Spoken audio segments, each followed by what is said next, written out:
Assalamualaikum warahmatullahi wabarakatuh, sahabat tasbih Islam. Di zaman sekarang, minuman memabukkan atau minuman beralkohol sangat mudah ditemui di warung-warung pinggir jalan. Orang yang mengkonsumsinya pun beragam, mulai dari anak remaja hingga orang dewasa. Lantas, bagaimana hukumnya menurut Islam dan apa saja bahaya yang timbul bagi yang mengkonsumsinya? Simak video ini sampai akhir dan dukung channel ini agar terus berkembang dengan cara klik tombol subscribe dan aktifkan loncengnya. Mabuk di mana suatu keadaan fisik dan mental yang tidak nyaman dan biasanya muncul setelah konsumsi alkohol, baik dalam jumlah besar maupun sedikit.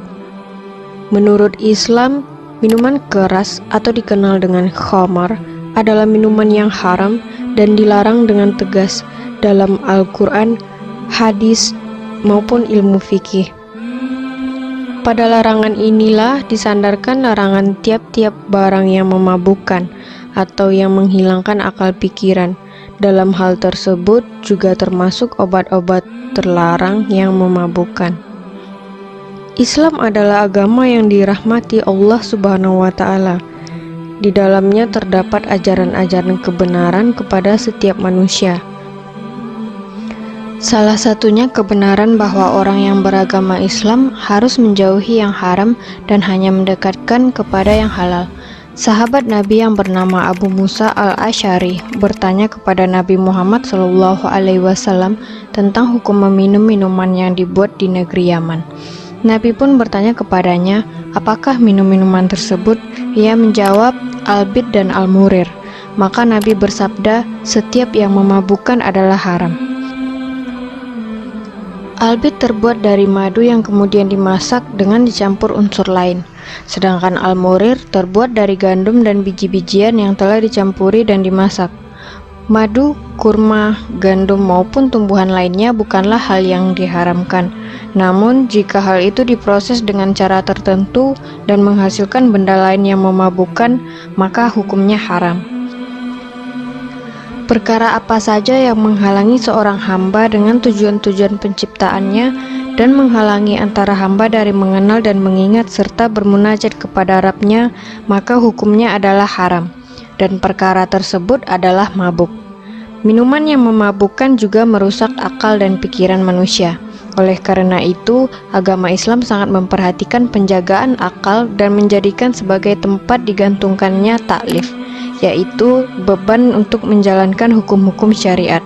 Dan Islam menjatuhkan taklif bagi orang yang kehilangan akal sebagaimana sabda Nabi, pena diangkat dari 3 golongan, orang gila yang hilang akalnya hingga sadar, dari orang yang tidur hingga terjaga, dan dari anak kecil hingga bermimpi. Hadis riwayat Abu Daud. Dalam Al-Quran dijelaskan yang artinya, mereka bertanya kepadamu tentang khamar dan judi. Katakanlah, pada keduanya terdapat dosa yang besar dan beberapa manfaat bagi manusia, tetapi dosa keduanya lebih besar dari manfaatnya. Dan mereka bertanya kepadamu, apa yang mereka nafkahkan? Katakanlah yang lebih dari keperluan. Demikianlah Allah menerangkan ayat-ayatnya kepadamu supaya kamu berpikir. Quran Surat Al-Baqarah ayat 219. Dari ayat tersebut telah dijelaskan kalau meminum khamar adalah dosa besar. Mereka yang meminum minuman keras juga dilarang untuk menunaikan ibadah salat. Dalam ayat yang lain dijelaskan yang artinya, hai orang-orang yang beriman, janganlah kamu salat sedang kamu dalam keadaan mabuk, sehingga kamu mengerti apa yang kamu ucapkan. Dan jangan pula hampiri masjid sedang kamu dalam keadaan junub, terkecuali sekedar berlalu saja hingga kamu mandi. Dan jika kamu sakit atau sedang dalam musafir atau datang dari tempat buang air, atau kamu telah menyentuh perempuan, kemudian kamu tidak mendapat air, maka bertayamumlah kamu dengan tanah yang baik lagi suci. Sapulah mukamu dan tanganmu, sesungguhnya Allah Maha Pemaaf lagi Maha Pengampun. Quran Surat An-Nisa ayat 43. Sudah mendapatkan dosa, dilarang mengerjakan sholat. Lalu perbuatan mereka yang suka meminum minuman keras termasuk dalam perbuatan setan.